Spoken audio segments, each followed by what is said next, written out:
Hello, everyone. Welcome back to the Nick from Australia YouTube channel. Welcome to a massive live stream, one of the biggest live streams that we're probably going to do all year. We're here to do our NRL 2026 predictions, official predictions. This is the deadline. No more changes after this. About a month and a half ago, I put out my early predictions on Instagram and TikTok, and let's just say the feedback was very kind. So now we're locking it in, our last minute official predictions, no more changes, and we've got some fantastic content creators to join us here tonight. We've got Steel Territory, the great Nathan Moore from beautiful Taree up there in the Hunter region. We've got the great Pro Enzo Vids live from Sydney, and the great CJ Moxley, who does Rabbitohs Report, also live from Sydney. How are we, boys? Thanks for coming on.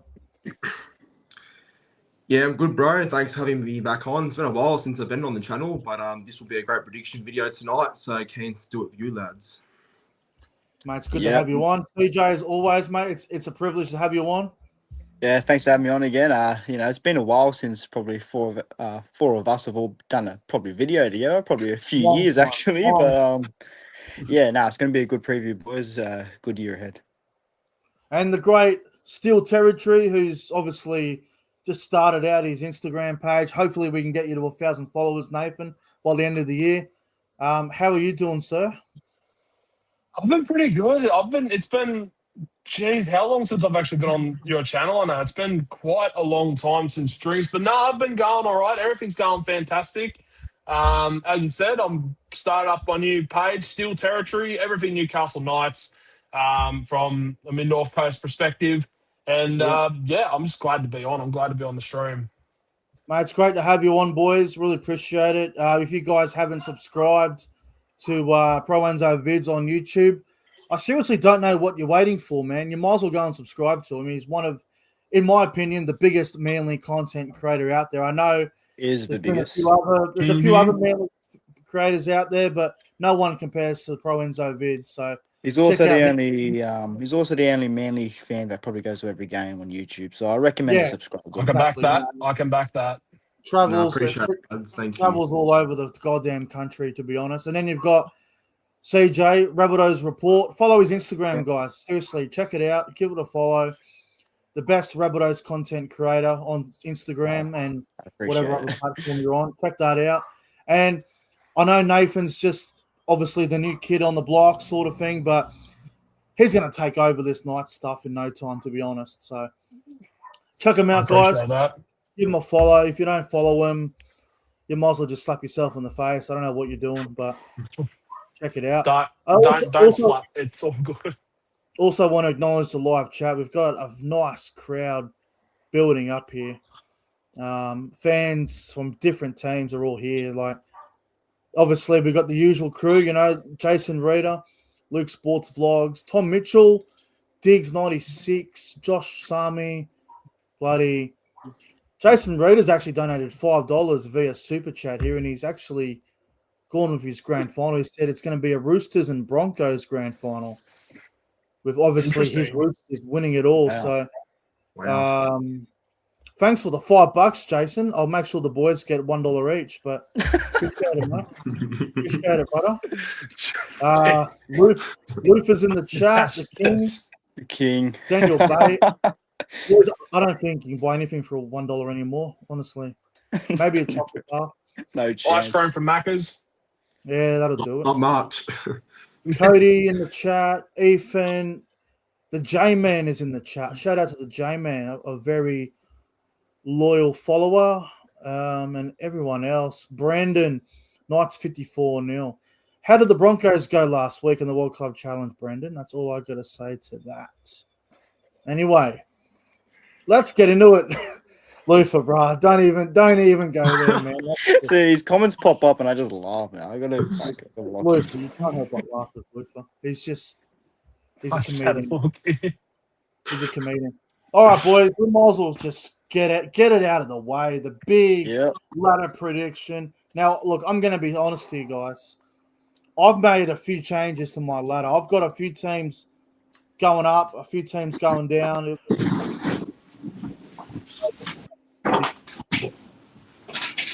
I think we're gonna start with Nathan here. Nathan, I'm keen to hear your ladder, my friend. First up, I'm buddy. gonna I want you to from 17 wooden spoon all the way to number 1. Give us your ladder. We'll get your reasoning behind a few teams at the end. So 17 to 1. Let's hear it, Nathan. Oh boy, this is this is gonna absolutely be. All right, I just want to point out if your team's not in the top 8, tough luck. I'm sorry, tough luck. All right, so in 17th place, wooden spoon, the unlucky position. I've got the St George Illawarra Dragons. Do I give reasons or do I just? I think we'll do reasons. I think we'll do reasons at the end. I think we'll just go one team at a time, and then we'll do the reason later. This one I'm nervous to say because I know I'm going to get in. 16th, I've got Manly. I've got Manly. Hurts Nathan. I'm sorry. 15th, I've got the Gold Coast Titans. In 14th, I've got the Cowboys.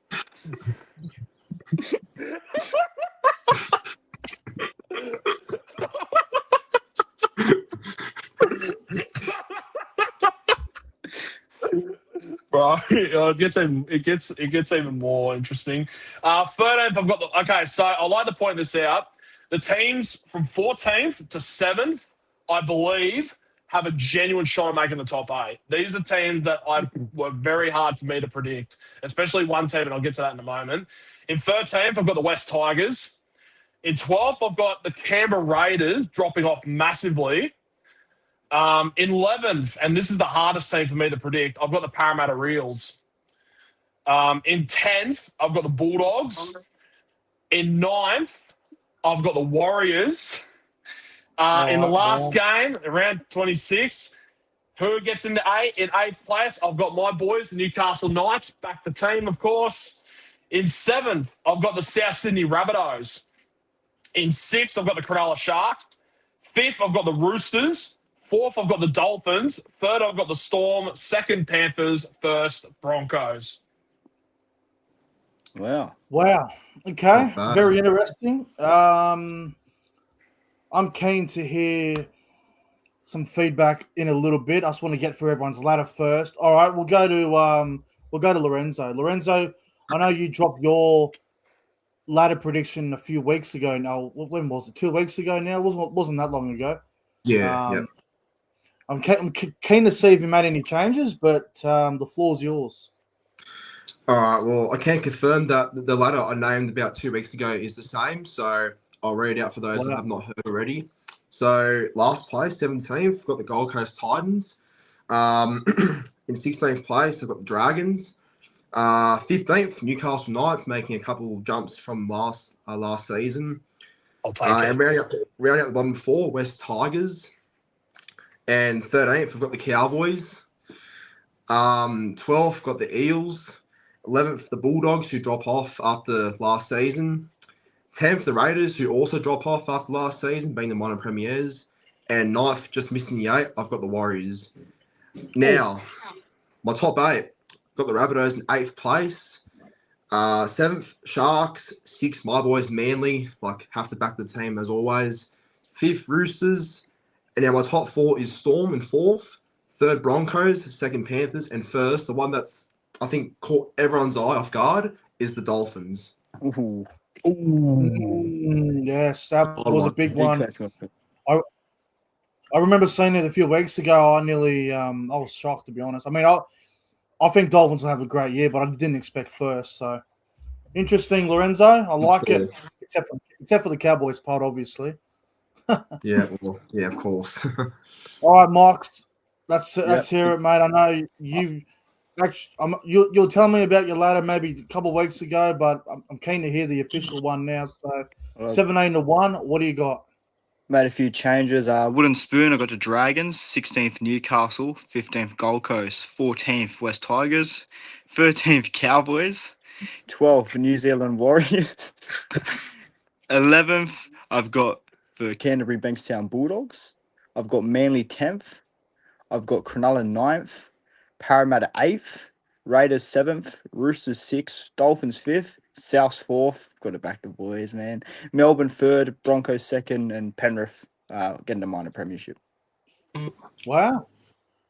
Souths in 4th. I mean, back your boys, Gotta but back the I mean, boys. there's promise. I guess you never know. I think leaving the Dogs and Sharks out might ruffle a few feathers, but Yeah, leaving the Sharks out's a surprise. Like, that's... I know a lot of people are saying Bulldogs are going to miss the 8 and whatnot, but the Sharks one definitely is bold, bro. That's a very hot take. better have All at least right, one in. I've made some changes to my ladder, and I'm sure the feedback's going to be very nice. But righto, 17th wooden spoon. I got the Dragons. 16th will be the Knights. Sorry, Nathan. 15th. This is not Sorry, last. Manly in 15th. 14th in the bottom 4, Tigers as well. 13th, I've got the Warriors in 13th. 12th, I've got the Titans. 11th, I've gone with Canberra. 10th, the Bulldogs. 9th, Parramatta. And my top 8, I've got the Bunnies in 8th. Cronulla Sharks in 7th. Cowboys in 6th. Storm in 5th. Dolphins in 4th. Penrith in 3rd. Roosters in 2nd. And Broncos, unfortunately, on top. Wow, interesting boys. A lot of different opinions there. A lot of different opinions, and I think we've all got like someone different, like missing the top 8, or someone or whatever, because I think we all had the same teams in the 8, except for maybe 2 or 3 teams. Like most of it's different. The Bulldogs, boys, like we've all got Bulldogs out of our 8. Yeah. I know a lot. Like if you watch the journalists, the analysts, and all that, and other creators, a lot of them are saying Bulldogs for the top 4 and potentially to win the premiership this year. But I just don't buy the hype of the Bulldogs. No, me neither, mate. I think losing 2 cornerstones of your spine in Sexton and Marnie, it's obviously going to show a bit of a difference, especially in attack. And I don't think someone like Gowan's ready to go to that next level, or even Mitch Woods. He's still only just coming through. So they're going to be heavily reliant on players like Matt Burton, for example. I don't think they're premiership ready, in my opinion, anyway. No. And plus, Mitchell Woods is out for the first. Obviously, he's out for how many weeks anyway? 2. So that's going to really hurt Alongside them. Leo Thompson, their new signing. So Yeah, Thompson's gone from that. That's big.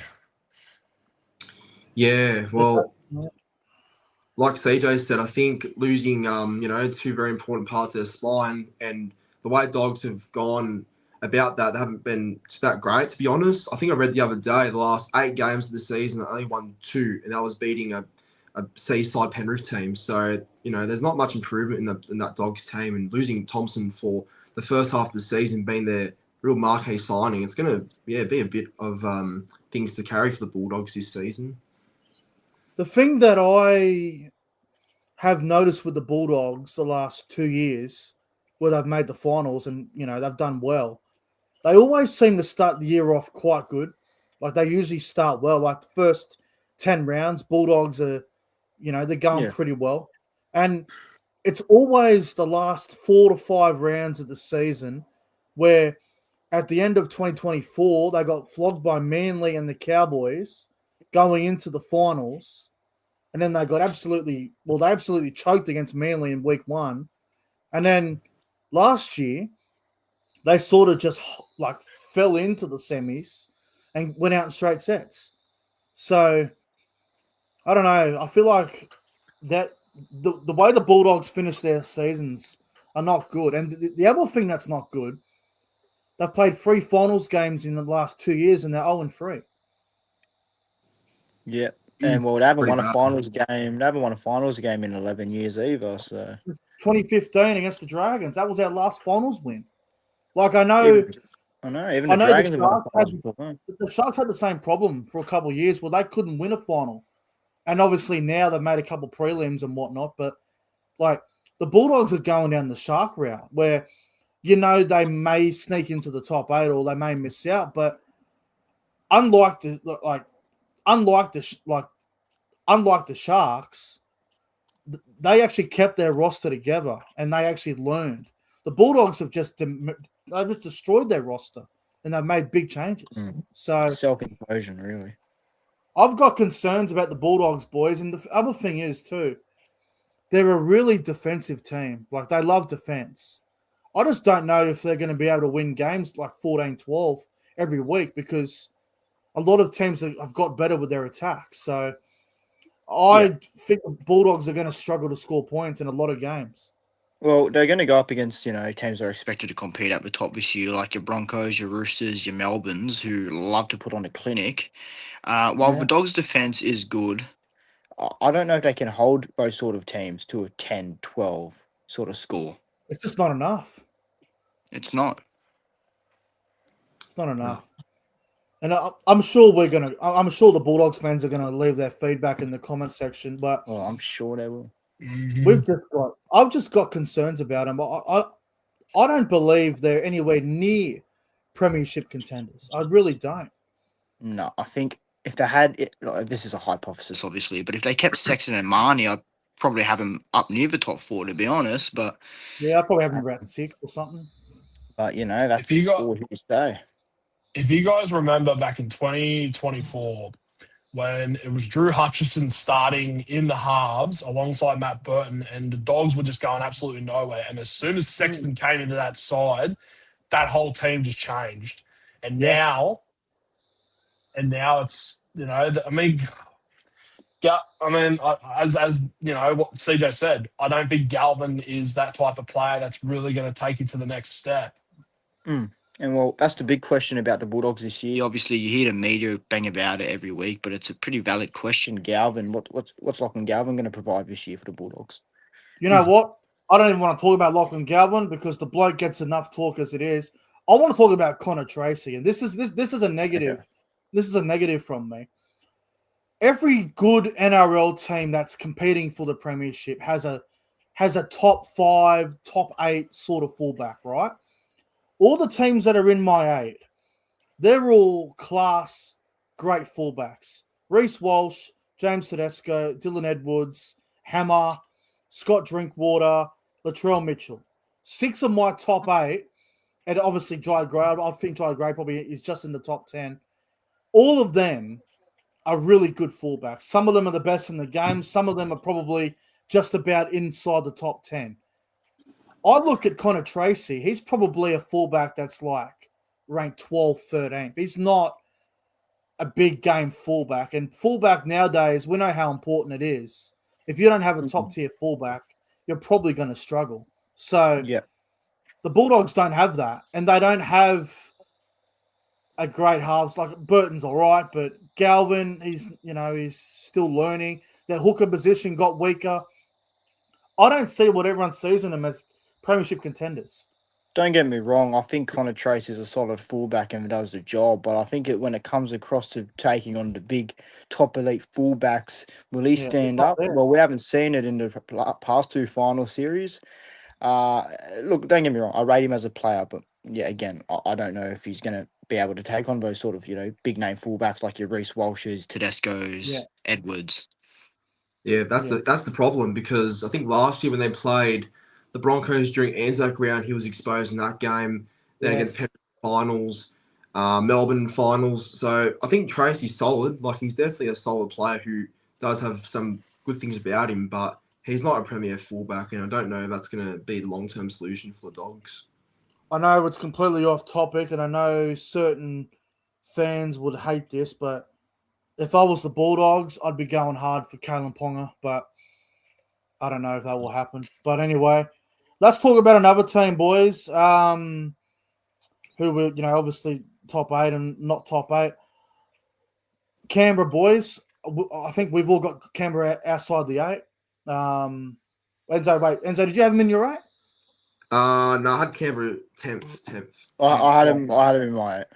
Oh, okay. I was wondering who had him in the 8. So all of us have got Canberra out of the 8, except for CJ. I think they're going to struggle because Jamal Fogarty's moved on. I think Ethan Strange is going to take more responsibility. I think he's going to struggle. I don't know about Canberra boys. Like, they had a breakout year last year, but I don't know if they can do it again. I've got concerns about the Raiders. The main Yeah, thing I'm okay. concerned about. Oh, sorry, you go first. No, I was just going to say. You go, Sorry, CJ. Lorenzo, you go first. Bit of an audio interruption on our end. That's all right, boys. No, it's all good. No, I was going to say, yeah, I think like the main reason why I had Canberra out of my 8 was because of Jamal Fogarty being the loss and departure of that club, being the main 7. That's going to be a huge blow, and having a young 7 like Kobe Black or Ethan Sanders, one of them two probably, will take time to develop. And I think Ethan Strange, being young himself, having more responsibility, I don't know if that's going to be good for his game until he gets more experience, to be honest. But yeah, I think another big blow for Canberra. I feel like, how do they feel mentally after going out the way they did in finals? I think, finishing first place, having all the expectations to go on to a grand final, win the premiership. They've now, the way that they went out in finals against Broncos, that was a really tough game, great game, but very mentally They should never exhausting. have lost that. No, they shouldn't have lost that. Then they played Sharks and got smashed at their own home turf, 13+. So I think these small things might also contribute to their failure this year, but I could be wrong. So, yeah. Yeah. Nathan, what were you going to say before? It's pretty much what Lorenzo and Mox was saying earlier, in that, like, I feel like with this young halves combination, for me, I always say that the halves role, you need to have a guy, you need to find that balance between experience but also the youth. And unfortunately, with Ethan Sanders, he's young and that is a good thing, but he doesn't have the experience. And with these in these spine positions, you need to have all the experience that you need. And I feel like I did have the Raiders. When I was doing my 8, I was tossing and turning out putting the Raiders in there because I look at that forward pack and I think to myself, that's one of the best forward packs in the game. Like Tapani, Papali, Hudson Young, but yeah, it's pretty much like what Lorenzo and Mox was saying. I think the halves is what's going to be the downfall for Canberra. I think like what Enzo was saying about going out in straight sets, like that would have a toll on him mentally. But I think if you boys remember, the morning of Canberra versus Cronulla, when Ethan Strange got ruled out, all of us automatically went, yeah, Sharks will win now. And they did. And they did it pretty well. So Yep. I'm interested to see how Canberra do go this season. Obviously, round 1, they go to Brookvale to take on Manly, which is not an easy trip round 1. I mean, we had that same trip last year and we got hammered. So, like, Brookvale Oval round 1, Saturday night, not an easy venue to go to. Whether Manly have a good year or not, it doesn't matter how Manly you're going. That's one away trip you don't particularly want round 1. Like, there's 5, like in my opinion, there's 5 away trips in round 1 that you don't want, and I reckon that's one of them. I really believe. I think going to Melbourne round 1's a fucking nightmare. Going to New Zealand round 1 would be a nightmare. I think Manly especially on a Saturday night, that's a nightmare in itself. And I guess playing Penrith at Penrith and Broncos at Suncorp, they're probably the venues you don't want round 1. And it's a tough game for Canberra round 1. It really is. Well, obviously the headline will be Jamal Fogarty and what he can do against his old club. But for me, I got Canberra just sneaking into the top 8. I don't think Ricky Stewart would allow back off the back of a minor premiership to drop out completely. I feel like they still got quality all around the park, such as their forward pack. I think Kaya Weeks, is a really good fullback. He's a freak. Their backline still has a lot of strike. I think really the only concern with Canberra for a lot of people is their halves. There's no really other concern there. And Ethan Strange is such a vital part of our team. Whether they go Ethan Sanders or Kobe Black, I think he could complement someone like Ethan Strange. And look, youth halves, they can work. But the thing for me, I think a lot of people are just saying, well, Jamal Fogarty is a massive loss. Let's not act like he isn't. He definitely is. I feel like that's the only thing that a lot of people are just going off. I still feel like they have a team. I don't think they'll be a premiership threat, but I think the team's still quality enough to play finals footy. I think, especially at GIO, they turned into a fortress last year, and I think they're going to have another good year. I think they'll just get into the 8, but Yeah, I can understand why people have him missing it, but I think there's still too much quality there for him to just completely drop off from first to completely outside the 8, in my The opinion. last thing I want to say on Canberra before we move on, I think we'll talk about our own teams in a second. It's got me buggered why Canberra didn't go out and get an experienced half. Like, Canberra don't need a top 10 halfback to do well. All they needed was someone who has a good kicking game, someone who can defend well, and is experienced. Like, Yeah. I can't believe Canberra didn't go out and try and get like a Sean O'Sullivan or a friggin' someone with like even a Toby Sexton, like Would have been perfect. even a Jackson Hastings. Like, I can't believe they didn't go out and get someone who's a good organizer and who can make good tackles. Like, they're going young, and I think their premiership window's closed until they get a halfback. That's experienced. Didn't Canberra inquire about Jake Clifford, and that didn't work out? Yeah, he rejected him. Yeah. He would have been good for him. Like, as much as I love Jake Clifford, he would have been great for Canberra. But again, this is going to sound very negative, but is Jake Clifford going to take that Canberra team to a premiership? I don't know. I doubt it. Maybe deep in the finals. I don't know if they can go all the way with him, but that's all hearsay. It all comes down to Ethan Strange with the Raiders, I think. It's up to him. It's his team now. Yeah, he's the main man for the next decade over there. All right, let's talk about Manly. Now, a lot of us have got Manly low, and Lorenzo is probably going to try and convince us to put him higher. But I have concerns about Manly, and I'm going to start by saying something that I haven't said publicly online yet, and I know Enzo's probably not going to like this. Nathan knows what I'm talking about. Here we go. Yeah. This is controversial, and I'm sure I'll get feedback for it. I believe Tom Trbojevic and Jake Trbojevic are both past their prime. I think we've seen the best of both players. And if I was Manly, I would have let Tom go at the end of the year, move Lehigh to fullback, and just look to the future. Put young Clayton Farlow on the wing, whatever.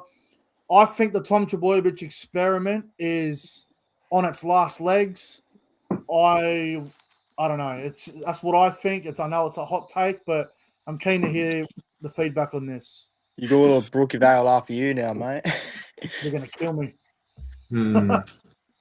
Look, I think, respectfully, I obviously disagree with that 100% because I think Turbo being the captain, well, look, I think, in a way, yeah, I feel like Tom is not the same as he once was. Like, his confidence has definitely changed since injuries have all happened and whatever. I don't think we're ever going to see a 2021 Tom Trbojevic ever again. It's not going to happen, sadly. So I think now, without being too explosive, he'll be solid for a couple of games, but injuries are always going to be the worry with Tom. But I think the only reason why I'm optimistic about Tom having a better year is because I think being captain, that gives him added responsibility.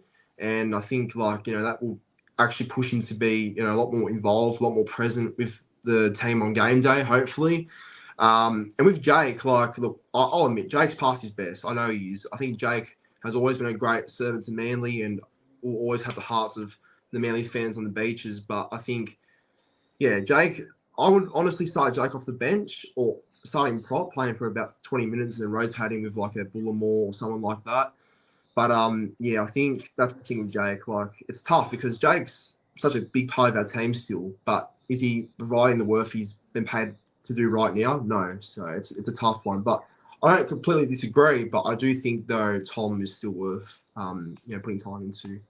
You might be able to get something out of Tom, but, because he's, last year he didn't get picked for Origin because, I know he was carrying a few injuries, but he kept playing every week and his form wasn't great. That's why they went with other guys, I suppose. But I don't know. I've got some concerns. And I guess the other question is, does Tom play fullback for the entire season? Does he move to center at some point? What do you think happens there, Lorenzo? Hopefully not. I think Tom should be the fullback only. I think once he retires, maybe that's when Lehigh starts becoming the fullback. But Look, I don't know. I think Tom, like the centre experiment wasn't too bad last year in some games, but I think his best position's fullback. I think he's the main part of our attack.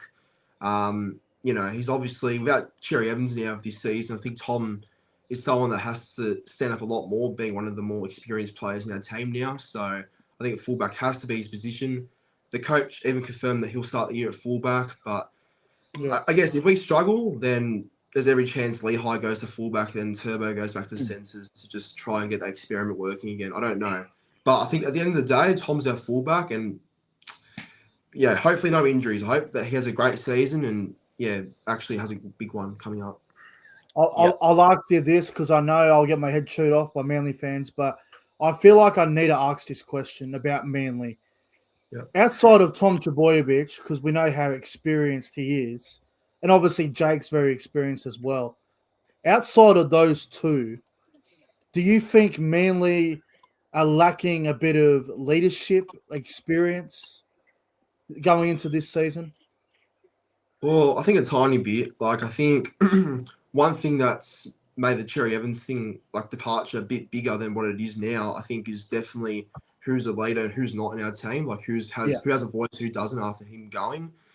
I think Ola Kawadu is definitely more vocal than what we think. Like, I've seen him talk a lot more. Jamal Fogarty as well. Yeah, Fogarty's a good talker as well. So you got them two. Takayaho was our captain yesterday in the Souths trial, so I think his experience is still valuable there. But outside of those couple of guys, there's not much there, unfortunately. But, I think that's where I feel like those guys in particular need to stand up, especially with DCE being a long-time captain now gone. That's fair. Yeah, well said. You boys got anything to add on Manly? Yeah, I guess for me with Manly, I don't think it's the fact that they're a bad team. I actually highly rate Manly's roster. I really do, especially their backline. I think it's one of the most explosives on its day. However, for me, and I feel like it's the most obvious question, obviously, about Anthony Seibold, but the other one is obviously also about Luke Brooks and how much time he actually gets, because every time I see Joey Walsh play, he actually adds something to Manly's attack, and he actually looks like a creative halfback. And we saw that yesterday against us. When he came on the field, they just looked more settled and more, I guess, they clicked a bit better. But Enzo, well, what do you think about your halves? Obviously, Jamal Fogarty's locked into the halves, but how long do you give Luke Brooks? I think realistically, a month, round 1 to round 4. If Brooks fails and play like he did yesterday, I think, I'm expecting Seibold to actually throw the axe and change the halves pairing up. But I feel like I can't hold my breath for Seibold too much. I don't think he's a guy to make big changes, unfortunately, until I see it. So I think, Brooks and Fogarty will definitely start the year as the halves. But when you got someone like Joey Walsh, who's actually outplaying, Luke Brooks, for example, I think you can't ignore that. Walsh is our long-term halves partner, long-term player at the club. So, and the way he plays, like, it's just, it's freakish. We haven't had an actual good half like that for a long time. So, I do think that there'll be some stage this year where Walsh does replace Brooks in the halves, but I don't know how long. But I think Brooks will be given the first month to prove his worth. And what do you also think about your forward pack? I think a lot of pundits and experts are highlighting a bit of lack of size in Manly's forward pack. But do you have, I guess, any sort of counter opinion to that? I think our depth is a bit concerning. Like, I think we've got enough size in our pack with, like, Hetherington, Bullimore, Takayaho, Paseka, Olakawatu, Ben Travoy, which is, not too small either. I think that's enough size in the pack to go okay. But I think if we lost Paseka, Olakawatu long-term, even Hetherington long-term, then that's when our depth may get a bit shaky. But I think the pack's solid enough, but it could actually deal with one good prop. Like, another decent prop would be really good for us, I think. Well, you do get Mawali in 2027, so that'll be a good acquisition at the time. But no, that's fair enough. Yeah. Right. So what about you, Nathan? Have you got anything to add on Manly? Not really. I think everything's pretty much just been said, and there's pretty much nothing else for me to add on, to be honest. All right. Well, let's just go straight to your boys, the Knights. Obviously, won the wooden spoon last year. Wasn't a great year for the Knights, but New coach, Justin Holbrook, a couple of new signings, Dylan Brown, Sandon Smith, Trey Mooney, a couple of nice additions. A lot of people think the Knights will actually go a bit better than last year, but not too great. I know you've got them in the top 8. You're backing your boys all the way. What excites you about the Knights this season?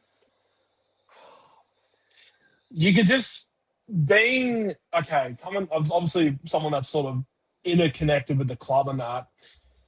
There's just a level of optimism and like excitement in the air that we haven't felt in a long time. Like we're becoming more connected. One thing that was very apparent was that we weren't as connected with the actual city of Newcastle itself, but now we're getting fully behind, embracing again. Like Justin Holbrook took Dylan Brown, Caleb Hall, all the key boys down on the coal mines.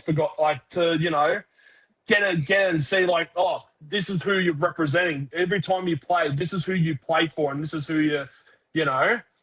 And I just feel like now, one thing we lacked for so long was a constructive, good halfback. Now, we had that for a little while with Jackson Hastings. We haven't had that since Mitchell Pearce. Now we've got two options, really. We've got Dylan Brown, obviously, 5'8", but we've got Sandon Smith, who I personally think is the right choice because, as I was touching before with Canberra, you need that experience half. And Sandon Smith has got the experience. I mean, look what he did with the Roosters. You also got Fletcher Sharp. That's the biggest question mark with the Knights and that. And I do agree. Fletcher Sharp is a fantastic player and that. Where he goes, I've got no idea. And then obviously the big problem, not the big problem, but the big thing that's probably holding us back a lot is our forwards, is the forward pack and going up front and all that. But one thing that we're doing, and this is why we haven't really gone out and bought, other than like Trey Mooney, we haven't really gone out and bought players because we're investing into our juniors, which is something we haven't done in so long. We haven't invested in the juniors, and you're seeing that with the likes of Dylan Lucas, Thomas Cant, who else is there? Basami Sola, I think Basami Sola, I don't know. But Jermaine McEwen, he's pretty good. Okay, yeah, Jermaine McEwen, that's another one, But and Trey Mooney, I'll go to Trey Mooney right now. He is going to break out. I'm very confident that he is going to break out because he didn't really get that chance under Canberra. And I don't blame Canberra because look at Canberra's forward pack. It's absolutely stacked as it is. It's monster. 100%. But you're saying, Leo Thompson is a big loss in that. But I think Trey Mooney is going to do that job so well. In terms of losses, the biggest loss for me that hurts the most is Kai Pearce-Paul. That one does hurt. That really, well done to the Tigers as well, I must say. Well done to the Tigers. But yeah, I'm a bit concerned about our lock forward. I think Tyson Frizzell's going to be there, but he is getting older. So that is something I would love to see us look deeper more into the future. But overall, I feel that excitement. I feel that sort of like that energy and that sort of a bit of optimism going into next year. Like we might not even play finals this year, but this year is a stepping stone for me. Like in my opinion, I feel like this is a stepping stone for this year. Going into the next 2 years, I think we're going to start having a full-blown assault. All right, Nathan, I've got a question. I like it.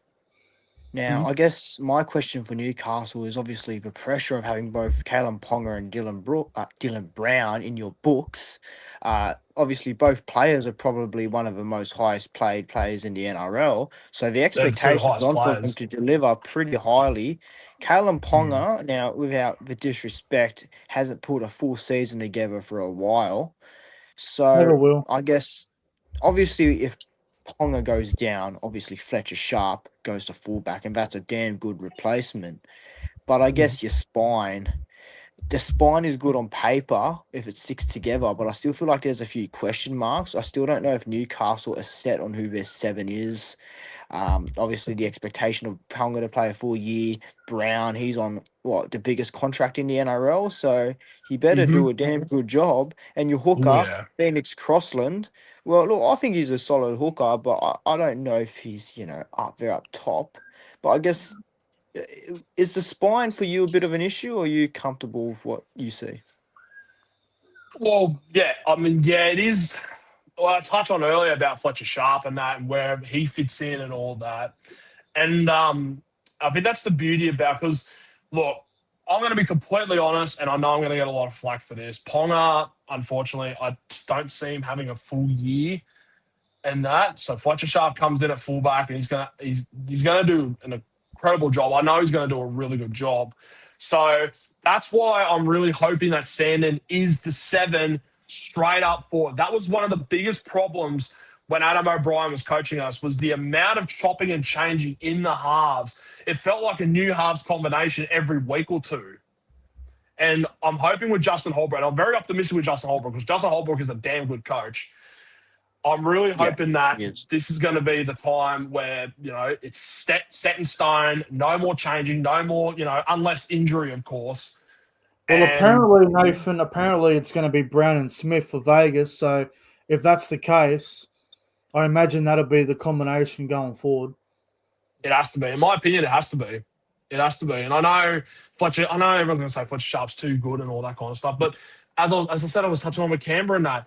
With a halves combination, you need that experience. You need to have it. And Sandon Smith, he's been in finals games with the Roosters. And that. He's been in big games with the Roosters and that. Anzac Day, he absolutely carved up the Dragons one year. Yeah, 100%. Well, all I can say is good luck to your Knights this year. And even though all of us have got them going shit, I wish you all the best with them, I suppose. Thank you. I'm hoping. Otherwise, I'm going to be I'm going to be aging like, not even aging like fine wine, just aging just gracefully downwards for another bad year. You'll be sleeping at Broadmeadow Station on the seats. Pretty much, yeah. I probably just. You don't want to be doing that. All right. Who should we do next? Souths or Cowboys?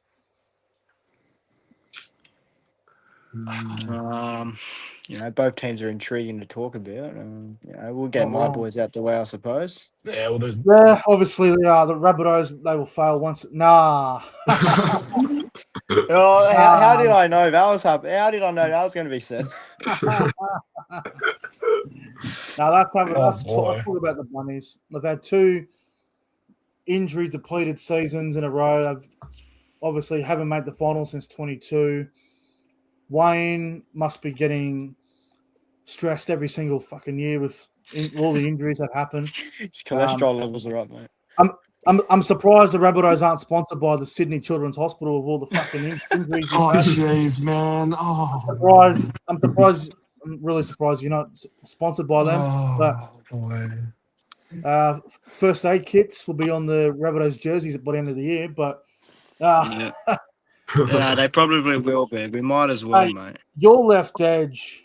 I mean, we saw a bit of it in the trial yesterday. Look, Cody Walker, David Fafita, Latrell, and obviously AJ in round 1. It's probably on paper the most lethal left edge in the comp. How do you think you will go this season? Look, I'm expecting finals. I think that's the expectation and the standard we hold ourselves to. Obviously, the news today, Wayne Bennett's 1-year extension, so, hopefully that adds some morale to the club. I'm expecting finals, and with the left edge, look, I'm just obviously every single year our left edge is our main go-to, our main attack. Yeah. So I'm expecting it to be a very vital part of what we do this year. And with the amount of players we have, the quality players we have, where if they stay fit, I think I think it's good enough to challenge top 4 personally, but I still think there are some concerns around the side. But if we're talking initially just that left edge, I think it's good enough to go up against any edge in the game. I mean, if it all works, I mean, your left edge can beat any team. And look, I don't want On to. paper. I don't want to sleep on your right edge as well because you've got guys like Tallis Duncan and Jack Mm. White and Campbell Graham who are all very good players. So Yeah. you've got two really good edges, but obviously your left edge will be the main target. Yeah. I think the only thing for me that's stopping the Rabbitohs from winning a premiership is I just don't think they have a halfback that can win it. Like they've got some kids there like Humphreys, Ashton Ward, Jaden Sullivan. They're all very solid players, but I just don't think they have a 7 right now that can get them to the next level. I don't think a team has won a premiership with an average halfback since like the 2006 Broncos. Well, I mean, I Every agree with you in that instance, but every I feel like if you put a every team that's won a halfback, comp since then has had a good halfback, like recognised. well, I mean, I feel like I can counter that opinion because 2011 Manly did it with a very young Foreign and Cherry Well, Evans, yeah, who obviously Terry Evans was a kid. Yeah. went on to Mm. Chad have great Townsend. careers. I mean, Chad Townsend wasn't the greatest halfback, but he obviously was a 7, I guess. And obviously our own in 2014, Kieran Reynolds. But you know, Good combo. you're lucky to have those sort of generational halves come through, obviously. But look, I can understand where you're coming from. I think you need a recognised halfback and someone with that experience to lead a team around. And I think it's going to Yeah. take a couple of years for someone like a Humphreys or an Ashton Ward to finally get the hang of that sort of stuff.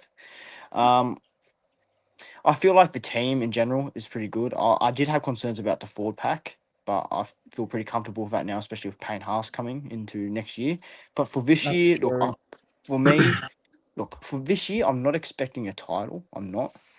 Obviously, I Right. want one, but I'm not expecting it. I'm expecting just a, 6, like 6 plays. I'm backing us for top 4, but I'm expecting us just to get in the finals. Hopefully, maybe a week 2 and just build off of that. Because I think we have the team. I think we have the quality, the resources at the club, but there are still a few concerns, and one of them are our halves. Cody Walker's not getting any younger. He did look good yesterday, but we need that to transition into a full year and no injuries. But look, I think we're a finals team. I just don't know if that premiership window is open just yet. Well, obviously, Enzo, you've obviously got the Rabbitohs in the 8, and Nathan, you do as well. What do you like about the Rabbitohs going into this season? Yeah, look, I think Souths for me have a great team. I think personally it's a top 8 quality team. Yeah. Injuries have definitely hurt them the last 2 years or something. So I think if they can stay injury free, they'll be higher than bottom 4 where they finished the last couple of seasons. But I do like the players they've got. They've got a lot of threat across the park, like Latrell, Walker when he's fit, Duncan, now Dave Fafita, who looked great yesterday. So I think Wayne would have put a lot of work into him getting the best out of himself. It's overall a very good team. Like their left side's going to be one to watch this season. And look, I think they're a pretty intimidating team when they're fit. But I want to ask CJ a quick question. Yeah. Obviously, you go to a lot of the training sessions to watch the boys in the morning train. Just watching Fafita train, like what's something you kind of noticed that he's changed about himself? Something for me that I think I've noticed different with Fafita in a positive way is probably his like work and training ethic. I think a lot of the time you'd see him at the Titans, he just wouldn't work. And look, I'm not going to sit here and be like he had an outstanding preseason. He didn't. He did have his struggles. But the one thing he did was he'd always finish it. Eventually, he'd always complete it. He'd always have a real go. So that's something that I liked about Fafita is that he just didn't sit down and give up like, you'd see at the Titans at times. He'd actually get back up, do it, finish it. For me, I think Fafita on his day is a very great player. I like to pick up. And I think under Wayne Bennett, he is someone that can rejuvenate his career. I understand the concerns, his injuries, his troubles in the past, but from what I've seen yesterday, and I know it was against, Manly side that had a few stars out, but I think once he connects with those sort of players around him, I think he can have a good year. I can only hope so. Yeah, fair call. Tell you what, man, I think Souths go well for a couple of reasons. I think their depth players showed me in the trials that they can handle it. And a lot of the players who were at South at the back end of last year, when they were going through that injury crisis, a lot of them would be better for the run. Like, I think now a lot of those guys like Aston Ward and Bentley Harpe, who probably didn't play the greatest football in the world at the back end of last year, they would have learned a lot. And I feel like if their main guys stay on the park for most of the year, they'll win enough games. I think Souths can win 13 to 14 games to get in the top 8 because realistically, right, 13 wins probably gets it in the 8th spot. 14 wins will definitely get you in. So I think there's enough there for Souths to, I think they can get in the 8. They do have a tough draw to start the year. What's your first 3 is Dolphins, Roosters, Tigers, isn't it? Tigers, and then that's So your correct. first 2 are difficult, but they're winnable. So I think Souths will need a good start. And I think I'm keen to see how you go because I said this earlier in the. I think David Fafita. I'm not a big fan of his. I think he's very overrated, and I believe this is probably his last chance to really 100% is his last. Rejuvenise his career. If he doesn't go well with Cody and Latrell, if he doesn't play well now, he'll never play well.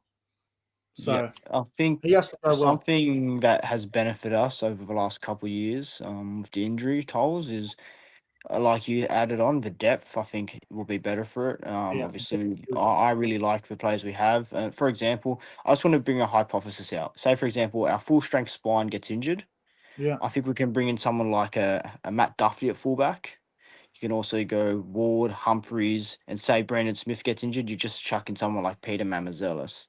So for me, I'm fine with our depth. I'm really happy with our depth. But I guess, obviously Latrell Mitchell, Cody Walker, they're going to take control of the game. But we need someone a bit more experienced to also take the pressure off them so they can do their own thing. So look, I don't have too many concerns personally. I think the fitness is fine. But yeah, it's a very intriguing season for us. I think we're ready for finals, but I think there's a bit more we have to do to get that premiership ready side. And I think that's where Payne Haas will come in, and hopefully by then someone like a Jamie Humphries or Ashton Ward's ready to just take control. Now, before we get to the other predictions like top try scorer, Dally M, grand final, and all that sort of stuff, let's talk about the Cowboys and why the hell y'all have us going shit. I'm keen to hear this. Because you support them. I don't want to hear you go on about it. Nah. Everyone's saying it. Like, I totally get it. Like, if people put us like 10th, 11th, whatever, I can live with that. But all this, like, I know you boys don't have us for the wooden spoon, but my God, I've seen so many people on social media putting us for the spoon. That shit is off its head. That's crazy. I can't see a spoon. I'll say that. I can't see a spoon. I can't. It's definitely not spoon bound. I'll tell you why I don't want the. I'll tell you why I got the Cowboys missing the 8. Because if you win the fucking finals, mate, you, Nick, yourself, you will not let us forget it, mate, ever. Won't be allowed. You love to boast your wins, mate. I'm already expecting this for round 1. Unbearable, eh? You love to boast your wins, mate. If we, I'll be unbearable, man. Honestly, even if we beat Newcastle this week, Nathan, you won't hear the end of it. Let me tell you. Well, I guess I'm really looking forward to it. Yay! I guess for me, the Cowboys, the 1, 6, 7, and 9, I think is one of the most dangerous in the comp, especially attacking wise. Scott Drinkwater's ball playing ability, Tom Dearden, and we know how good he is. Jay Clifford, probably not the best halfback, but he does the job really well. Reid Marnie, he cuts the discipline out of his game, and he's a proper hooker. I thought, and I know Cowboys played kids in the trial initially, but I still thought Reid Marnie looked pretty solid. I guess for me, the concern for me with the Cowboys is, I mean, how do I put this? Is your bench? I just is there really the impact looks a bit bleak to me. Okay. I don't rate Matt Lodge at all. I never have. You know that. That's I fair. feel like losing Reece Robson. I know he's a rat. I know he's a snake, but that is going to leave a bit of a void. Reece Robson, I hate to say it, he is a great hooker. But for me, the Cowboys, I've had their defensive worries the last few years. Todd Payton's under the microscope like bloody every day. I can see a world where the Cowboys do make the 8, don't get me wrong, but I just don't think it's going to happen. But, you can feel free to come back at me with your opinion and, where I'm wrong and elaborate on it. I mean, obviously, our bench impact is interesting because, like, I would say full strength, it would be probably like Cohen Hess, Sam McIntyre, all these guys. And I think they're really good impact players, but outside of them two, it can be a bit hit and miss sometimes. Like Harrison Edwards, he could be on the bench. It could be Caden Lars. It could be there's a few. Matt Lodge. I don't know. I think the bench is wide open. Thomas McKaylee looked really good in the preseason. Hope he gets more time. But I can see where you're coming from. Like our starting 4-pack's pretty solid, but I do see the concern with the impact. The rotation, yeah. The rotation's going to be interesting for sure. But like you said, it's our defense. Last year was the second worst in the comp, and we come 12th. Now, second worst defense, come 12, 7 points off the 8. I would hope and pray that if we can concede a bit less and win more closer games, then we could be in the 8. But it comes down to defense, I think, and I think that's probably what Enzo was about to touch on. Yeah, I think defense for the Cowboys is a big thing coming into this season. I think your attack, there's no problems. Like your attack's normally been pretty good with Deedon, Drinkwater being at the back. Now we're going to see how Reed Marnie goes, replacing a very good hooker like Reece Robson, who is a big loss. Yeah. But yeah, I think defense would have to be one thing the Cowboys improve this season. But I think the issues I do have with the Cowboys currently right now, I think the bench rotation thing's a bit confusing, I think. We'll see how Todd Payton goes with that because I remember last season a lot of criticism of how Payton used his players and rotated them from memory. I think the backline also, it's a bit, I don't know if it's like experience enough. Like, I like Purdue. Like, Purdue's a freak. We all know this. Purdue's going to be a Cowboy for a long time if they keep him, which I think they will. But outside of that, and outside of Murray Talangi and Scott Drinkwater, it's very inexperienced. So I feel like it's going to take time for those layabutts, derbies, or Waileys to be real mainstays in that team. But I think the criticism of Cowboys is a bit too much, but I don't know. I don't think they're going to just be as good as what, I guess, you'd hope to be.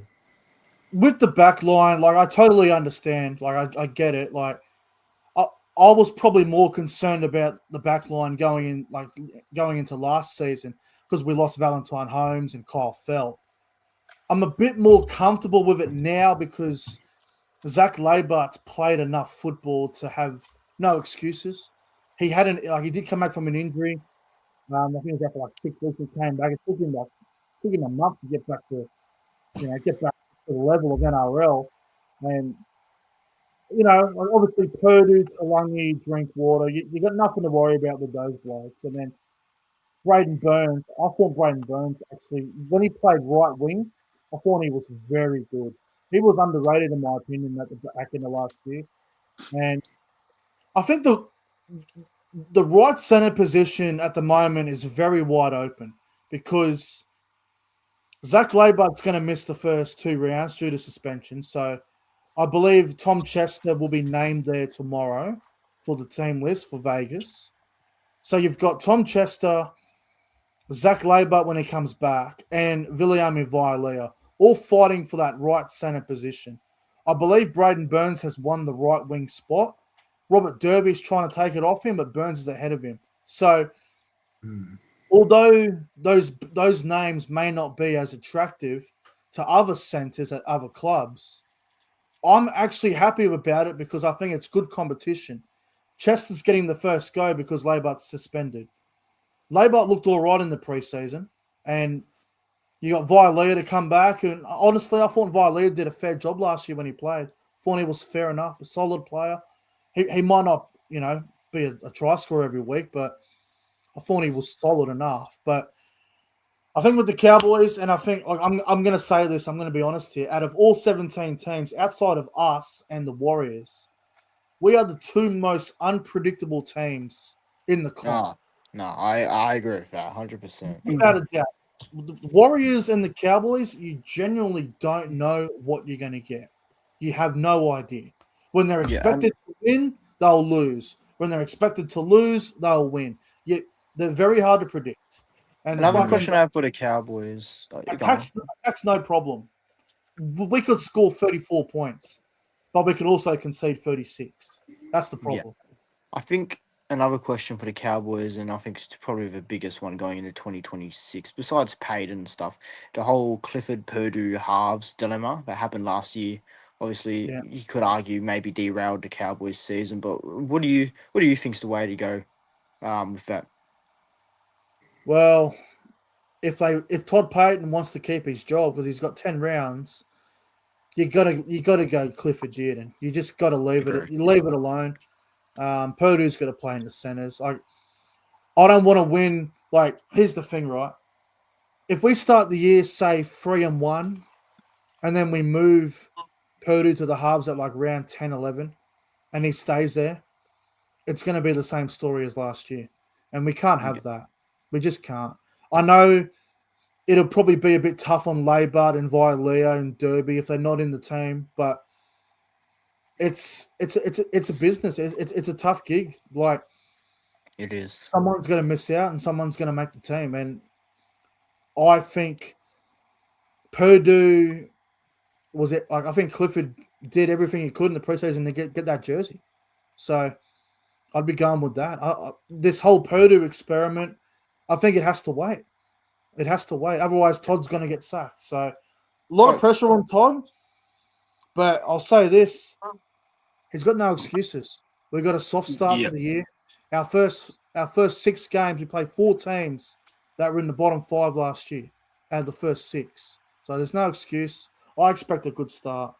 And it definitely seems like Purdue is in the plans to be a half at the club one day, maybe just eventually, yes. But last thing I'll say before I get to Nathan, I'm telling you right now, Reed Marnie will be the buy of the year. I genuinely believe he will be. I think he's gonna fit right in. Like, Reed. I know we played a reserve grade Penrith and it was like a training run, but I saw enough from Reed in that trial with linking up with Drinkwater and Dearden, and I've seen enough where I'm like, all right, this looks like it's going to go well. So, and obviously Todd has 10 games to save his job according to the media. We don't know how actual true it is, but I feel like for the Cowboys, would a 5-5 start satisfy you, or what sort of start are you looking for into the lead to Magic round? I think he has to be in the 8, going in the Magic round to be a chance. If we're like 9th or 10th, but we're equal 8th, he's probably okay. But if we start the year like 2-5 or 3-5 or 1-4, he's gone. It'll be tough. He'll be gone. Yeah, he's sacked. But we'll see. We'll see what happens, man. Like, yes, the Cowboys are unpredictable, but there is a lot to like about the Cowboys. There is. There's a lot. Mind you, Nenai's out to like round 8, so bit of a blow there as well. But we'll see what happens. I'm praying for a good year. Yep. Nathan, anything to add before we move on? Nah, not real. To be honest, I think everything's been said. And, yeah, I really haven't got anything else to say. All right, let's get on to our Dally M predictions. Here we go. Dally M's tough, boys. I actually changed my Dally M. I had Isaiah Cattell, but I've made a switch. Let's start with you, Nathan. Who is your 2026 Dally M medal prediction? Who's going to win it? It's probably going to be a bit boring, but I'm going to say Reece Walsh. I think that he's going to absolutely explode this year. Hope not, but fair enough. Fair enough. What about you, Mox? I'm actually going with one of the favourites, Isaiah Katoa. I feel like Wow, obviously I yeah. have the Dolphins up in the top 4 range, top 6 range. So he's obviously going to poll a lot of points, especially being a halfback. We saw him last year. You know, he was really good. So for me, I think Katoa's going to get it. But you and Lorenzo? Yeah, look, I agree. I think Izzy Katoa is my Dally M medal pick as well. I think the kid's getting better. Great 7 for his age and still so young, but plays like a veteran. Yeah, it's the year of Isaiah Katoa. Look, I normally don't go with my biased picks when it comes to Dally M. I usually go someone I believe, and look, I'm biased as when it comes to this, but I genuinely believe in this. I reckon Tom Dearden's going to win the Dally M. Oh, wow. Not a bad I shout. think if we're going to make the 8 and a we're big going to come chance. 6th like I predicted, I think he's going to poll a lot of points. And look, just to add on to it, not only will Tom Dearden win the Dally M, Tom Dearden will be the best player in the game this season. Well, you've It's a big set the one. bar high. Like, he's definitely Mhm. capable. It'll be interesting. Dearden's definitely up there as one of the best. I won't deny that. So I remember, dude, I remember Origin last year when he came in at halfback, game 2 and 3. He absolutely destroyed everyone inside. He was the best. He won the fucking Wally Lewis medal playing 2 games. And if he can bring that form and we go well, I think there's a good chance he could win it. So I'm going to go Dearden. I know it's biased, but I believe in it. Never know. Never know. Oh yeah. All right, top try scorer. This is an exciting one for me because top try scorers, it's usually a winger. It's usually someone exciting. We'll start with you, Enzo. Who have you got for the top try scorer? Yeah, I thought this one was pretty tough to pick, actually. A lot of great wingers in our game, as we know. But my top try scorer, I've gone with Lofiana Khan Pereira, the new signing for the Warriors. I think, yeah, Khan Pereira will be someone who scores a lot of tries. If I'm to predict how many tries he may score, I reckon about 25, actually, 25. Wow.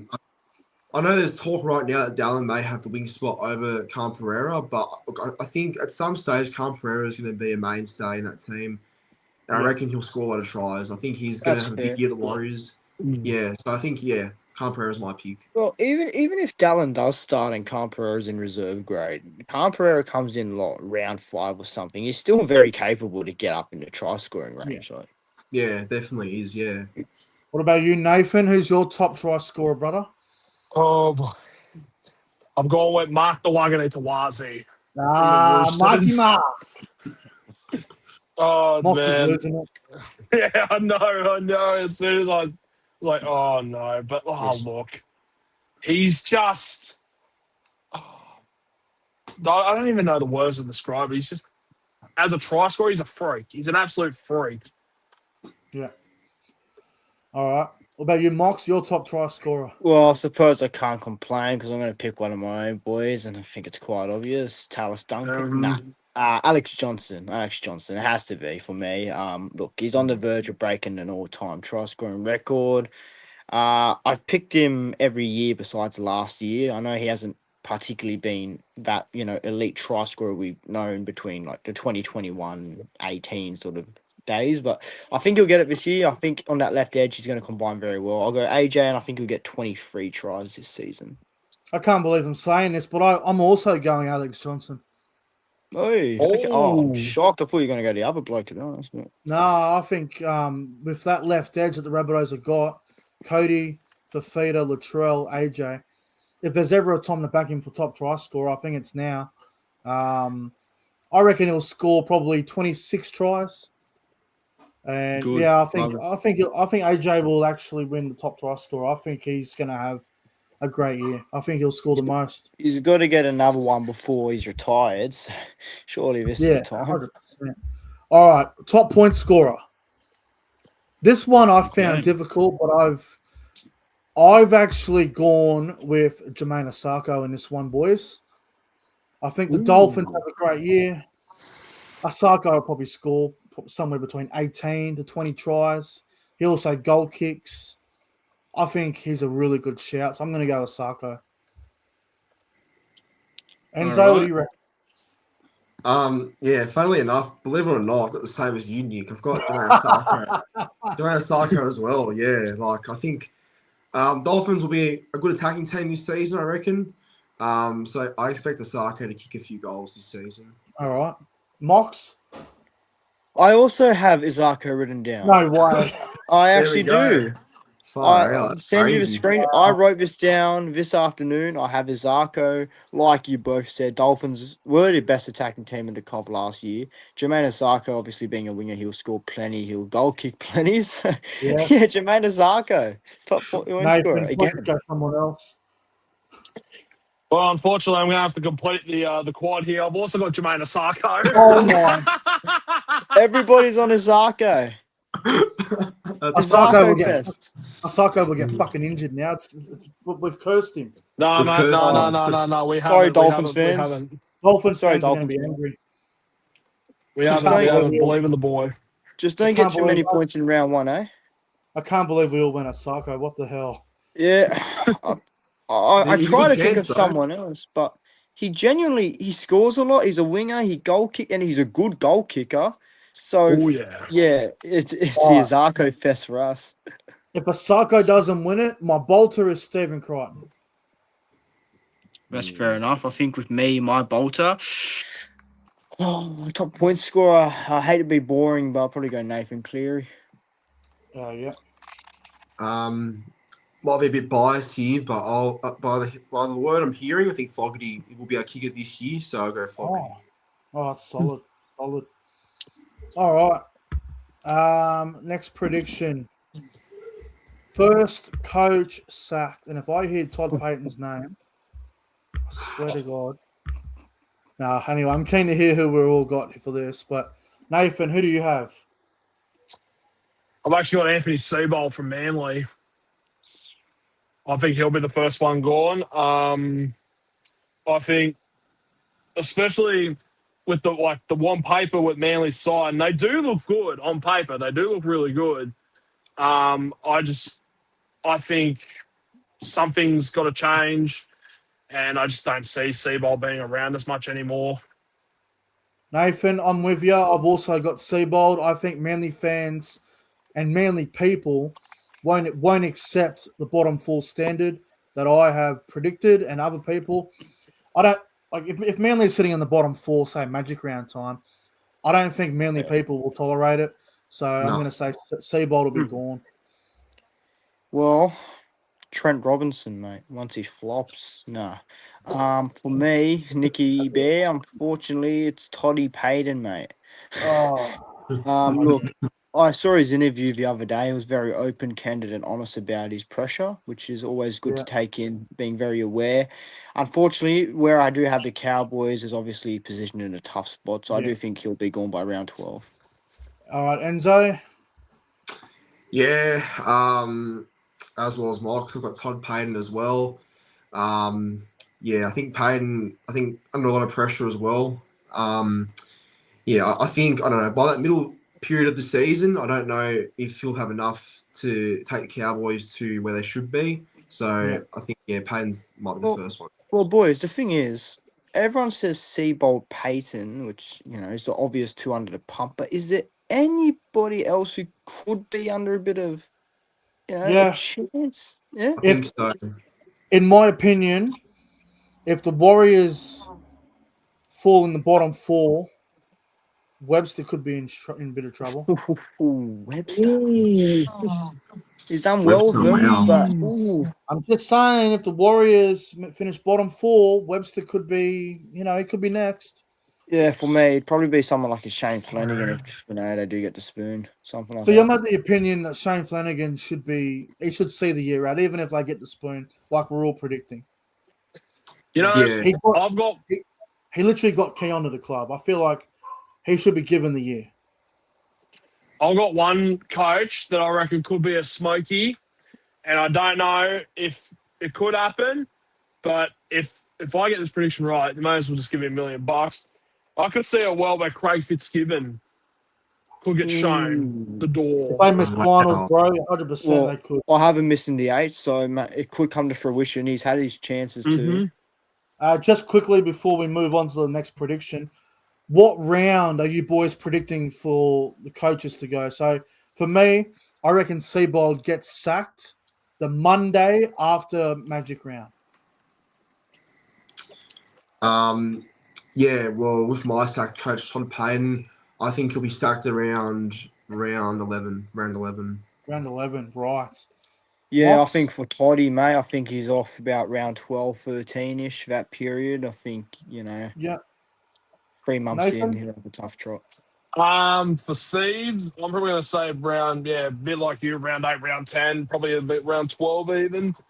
Okay. Um, All right.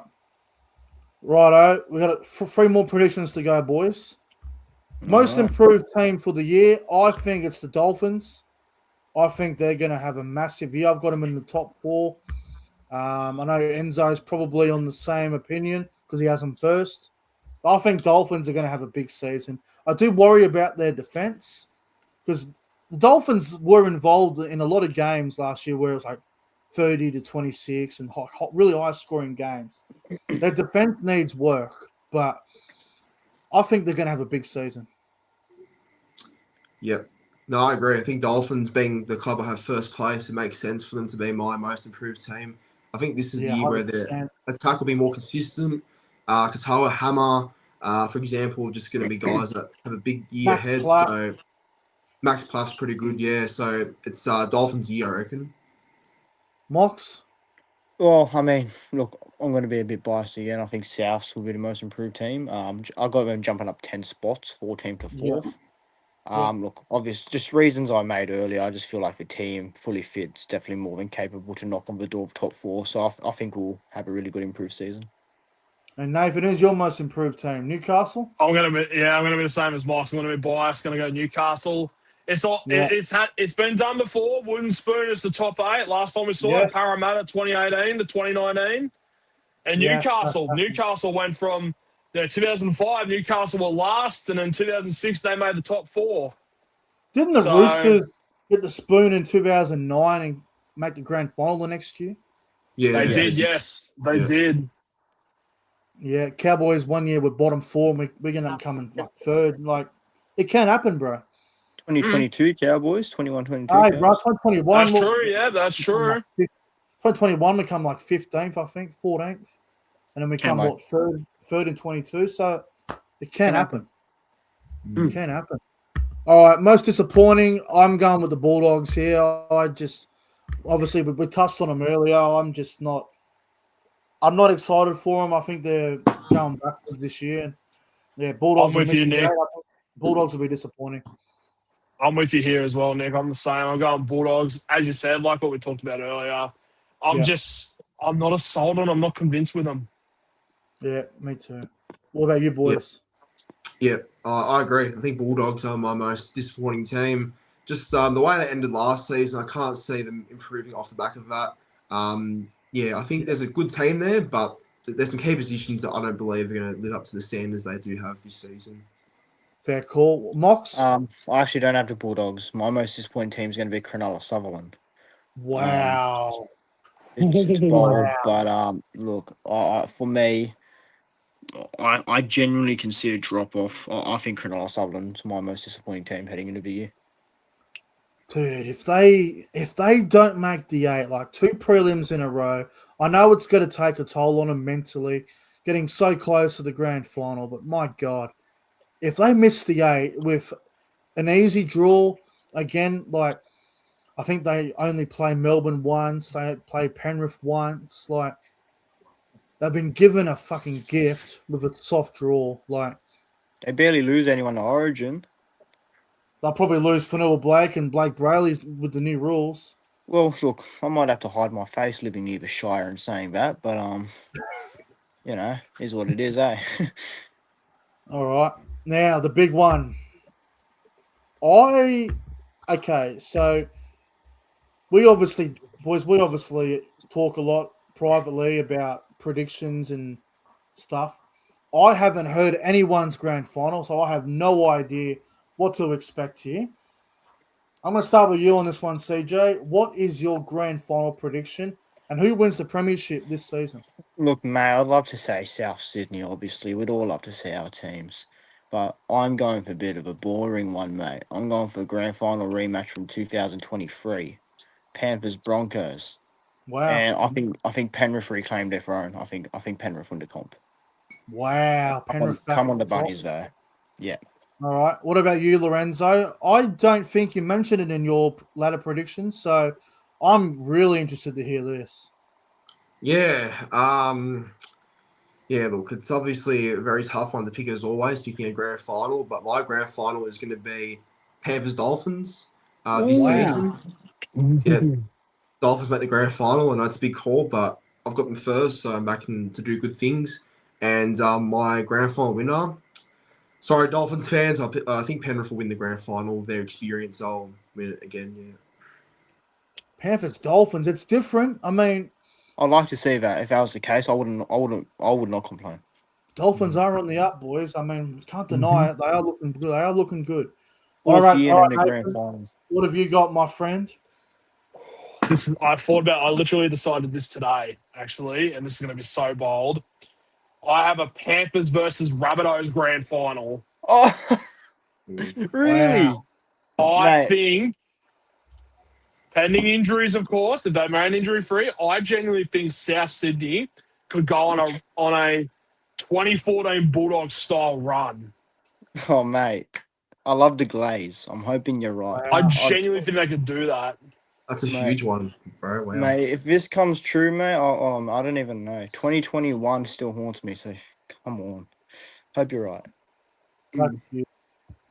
That's huge.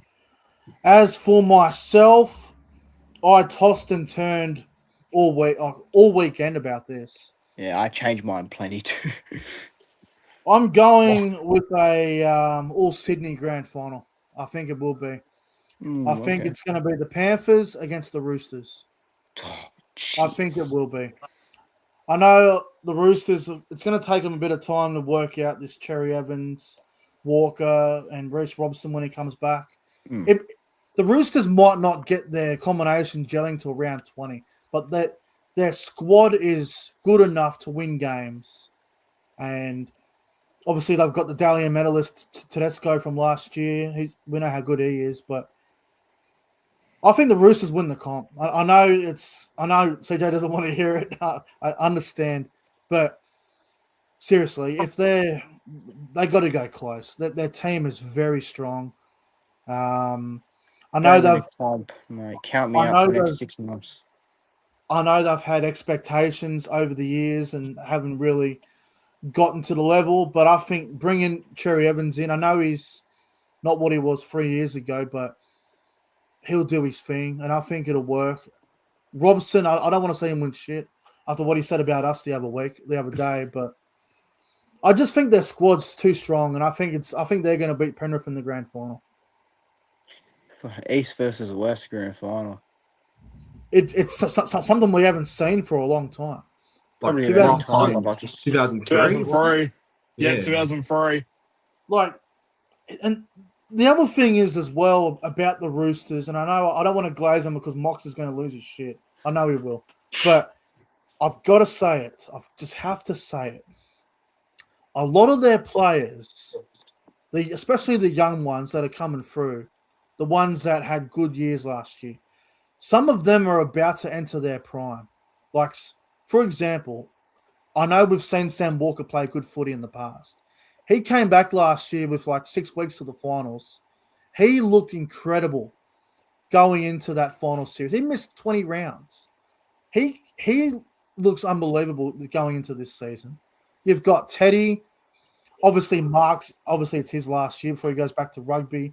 But they've got experienced guys that have won premierships like Tupou, Angus, Radley, Lenu. Like, they've got guys that have won premierships.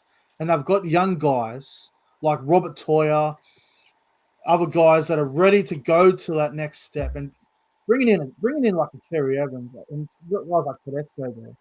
Like, if they don't finish at least top 4, I'd be shocked. So if they don't win it this year, maybe next year, but fuck, they look strong going into this year. Well, if they win it this year, man, I'm deleting all accounts until the next season. Tell you that much. Bloody hell, 2018-19 was already a freaking hellhole. Yeah, I just feel like, with what they have, they've only got a short period to do it. And like Cherry Evans is getting old. Tedesco, he probably still has 3 years in him at least. Tupou's got probably 2 or 3 left in him. Like a couple of their senior players that come into the end. Radley's had 1,000 concussions. Like, I feel like if they're going to win it, I feel like it's either this year or next. So I'm going Roosters Penrith, Roosters to win the comp, but we'll see, man. Like, you can't we all write got off Penrith there. You can't write off Brisbane either. We all got Penrith in our grand final. That's one thing we all do have. We do. And like if you look at the other teams, boys, you can't write Brisbane off. They won it last year. They'll be hard to beat. They'll probably be top 2 again, top 4. Melbourne can they be very good? Look, Melbourne look weaker and vulnerable, but you know they're going to be thereabouts as well. And then you've got teams like Cronulla who tend to be around there. The Dolphins might be the ones that actually be up there for the first time. Like that'd be pretty cool, actually. As a it's new going to be team, interesting to see how it goes. maybe the Dragons. But no, boys. The good thing is the NRL's back this week. How good is it, honestly? It all starts Sunday with Vegas. It's the Mad Cow versus the Brickies. It's going to be a huge game. You two up top there. Your team's come out tomorrow. Me and Enzo obviously got to wait another week, but yeah. Well, keen as. This is the first time the Cowboys have been in a season opener since I think 2009. Long time. Wow. Been a while. It's been a while. Actually, it might have been 2010 because I remember we played Brisbane. And if you remember back then, both games would be on at 7:30. And if you're living in Queensland, the Cowboys game would be 7:30. But if you're in New South Wales, that game would be 9:30. How it used to be. So that's right. This is our first season opener since then. So I'm excited, man. But good to have boys, I want to thank you all I want to thank all 3 of you for coming on. We've been on here for about an hour and a half nearly, but it's been a great show, boys. Yep. Thank you for having me on. Pleasure being very much. Pleasure. And if again to everyone in the live chat that's been watching us from the get-go, thank you very much. Jason Reeder, Rugby League Therapy Podcast, Luke Sports Vlogs, everyone that's been here, Tom Mitchell, everyone that's been watching from the get-go. We all appreciate it. And also, before we go, if you haven't subscribed to the Pro Enzo, if you haven't subscribed to my channel, I don't know what the hell you're waiting for. Subscribe now. What are you doing? Seriously. You're silly. If you're not following Rabbitohs Report and Steel Territory, What are you doing? Follow it. Follow it now. Follow all of us. Follow all of us. You're crazy. Follow it, guys. Make sure you follow and subscribe and do like and subscribe. What are you? Oh, come on, it's common sense. But the bush, mate. Thanks, boys. It's been a pleasure talking footy with you. Well, it felt like 2021 all over again, but it was great. And bring on the 2026 season. Let's go. Came for it. All right, Nathan. Thank you. Thank you. Thank you, Lorenzo. Appreciate it. No worries. Good luck to everyone's team this year, unless you support the fucking Broncos. Yeah, good luck to everyone here. Hopefully, mate. Hopefully, all of us are there in September. It'd just be good. Imagine that. Imagine if the prelim finals were Knights Manly at Newey and South's Cowboys at a call. Mate, it would be wild. One day. It has to happen one day. It just has to. 100%. All right, guys, we're going to get out of here. I'm absolutely sweating my ass off in this room. I'm going to go have a Coke or something now. Go have some dinner. Thanks, guys. And we'll see you in the next one. Thank you for watching.